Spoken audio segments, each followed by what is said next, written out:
So allow me to begin trying to grasp at a big picture here.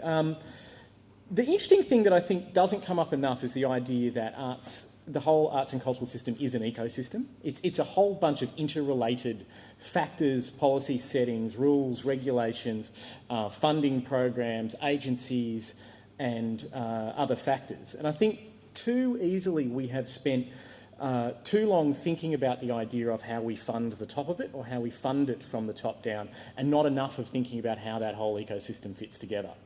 So I'm going to sort of put funding a little bit to one side, and whilst I'm sure we all want more money and more money would go a long way, I think it does make sense, particularly in the context of a state election, to really think about this whole question of arts and culture as an ecosystem of interrelated factors.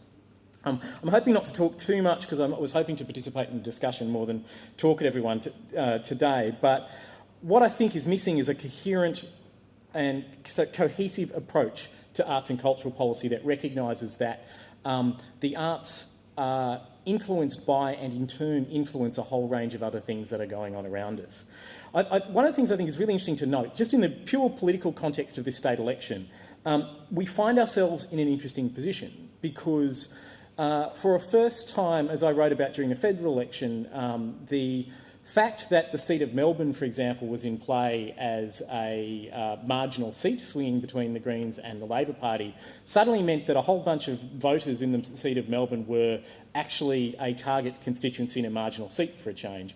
Now, I'm not. I'll leave you to make your own assessments of the relative merits of the various parties' arts policies based on what they said before. However, one of the things to bear in mind is that there are a few seats in this coming state election where artists actually have the capacity to potentially swing the vote. And if you have any capacity whatsoever to raise issues during the course of the next little while between now and the state election, do make sure, particularly if you live in one of those inner city seats where it's a battle between the Greens and the ALP, or perceived as a battle between the Greens and the ALP, your views should be taken more seriously than they would be otherwise. And I think that's probably a good time and a good thing to be aware of. But I think we're also at an interesting time at the moment because we've got a convergence of factors that I think makes arts and cultural policy kind of interesting. On one level, you've got the long-term shift that Ben has outlined, and I think Minister Batchelor kind of did a very good job of reinforcing, which is the sense that arts and cultural funding has become more and more and more. It's a relatively recent phenomenon, the extent to which it has become concentrated around a handful of blockbusters and a bunch of major organisations. The interesting thing is that if you look at what's going on in the wider world, the cultural trend is actually the reverse. We use very strange language in the arts that I never actually quite understand. You ever notice that whenever anyone says the word mainstream in the context of the arts, just make a little beep sound and correct them, because the term mainstream is used to apply to a handful of small companies that tend to come in at the bottom of the list in terms of what people's cultural activities are and any survey of what cultural activities people value. We use the word mainstream to describe that. And then we use the word fringe to describe the things that fall into that. If you look at the Australia Council's recent More Than Bums on Seats reports, they've got all these categories like other live music, which is like 50%.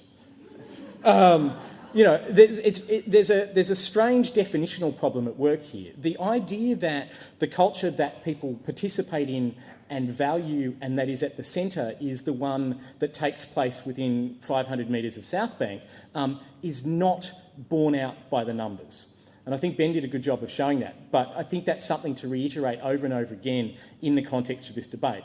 But there's another factor that's at work here, which is, Ben flagged my obsession with the National Broadband Network as a cultural project, but the technology is changing a lot about how artists can practice, how they can find their audiences. Once upon a time, the major companies had a big advantage because they were covered in the mainstream newspapers, they had the access to the press and the media, there was a self-referential kind of cycle that supported those things. Nowadays, it is it is comparatively much simpler than it has ever been for an artist to put on their own gig, find their own audience, publicise to themselves, have their own... the very idea that you could have your own mailing list? That may not sound like a particularly radical concept, but organisations used to have mailing lists. And if you wanted to get your gig publicised on a weekend and you wanted people to know about it, you needed to be part of an you needed to go and show in a gallery that had a mailing list. Most artists I know have their own mailing lists. Their mailing lists float with them. Their publicity networks float with them. They sometimes go to the partners that they work with, bringing an audience rather than relying on the partners for the audience. And this dynamic has changed a lot about how cultures kind of circulate in the world. And I think it's important to recognise that the policy imperative towards fewer central things, more centralised things, and the cultural practice of a wider diversity of artists making more things in a wider variety of ways, publicising to smaller and more diverse niche audiences that have ever been the case before, are actually clashing. And there is some need, I think, to try to work out how we can reconcile those two factors. That's not just about funding. I think it's very important, I think, to make the debate as being not just about funding. I think funding is important. I actually think, I get in trouble for this all the time, but I think the relative distribution of funding is important and not just the amount of funding is important. However, I think it's important also to recognise that the very legitimacy of the role of cultural practice is about connecting up with those trends in the wider world and associating the arts and culture that Australia values or that Victoria values with the arts and culture that Australians and Victorians value. And those two things have diverged a bit for a while. Now, in terms of just thinking about the sort of themes for discussion, I think it's very important in the political context, is for artists and arts organisations to connect themselves back to those wider cultural trends, connect themselves back to, in the rhetoric and the arguments and the policy positions we're putting forward, it's not about the arts being an isolated, other, elite, above, separate thing, but being the manifestation of the cultural life and activity of all Victorians. And I'm very much on the same page with John about the idea of what constitutes participation in this context is about what people do and engage with. A culture that we can create and that all Victorians can actively involve themselves in creating is as important, if not much more important, than a culture where there's a bunch of nice things for people to look at. And I think we need to make that part of the argument and part of, I think it is part of a wider trend. I think if you look at the statistics, the number of cultural creators is growing.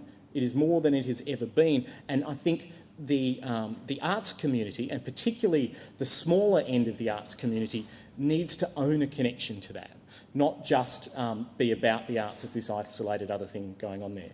I'm very pleased to see that the issue of liquor licensing laws came up I've written about this a bit, and the live performance venues, but to me I think that is a classic example of an issue where the cultural needs are for more smaller venues. You've got more niche music, more niche performance, more niche activity. There's a lot of people out there who want to make gigs, works, dance performances, live music events, whatever, to audiences of 20, 50 or 100 people. If it is not viable in this state for people to be able to make shows for audiences of 20, 50 or 100 people because of absurd licensing conditions or whatever else, no amount of money at the top end is going to compensate for that.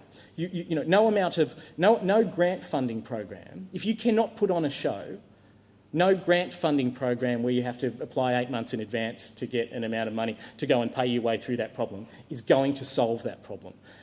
The idea of a culture that we can participate in and where the cultural ramifications of things are part of the mix, I think is incredibly important and needs to be put on the political agenda.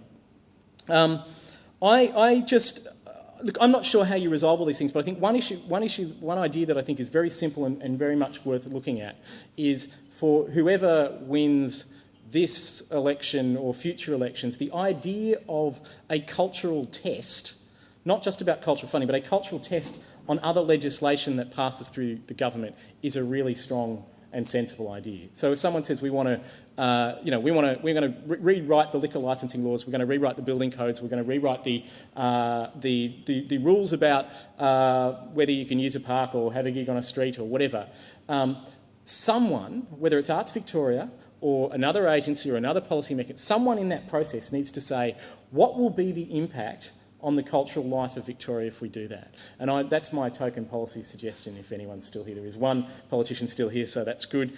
I'll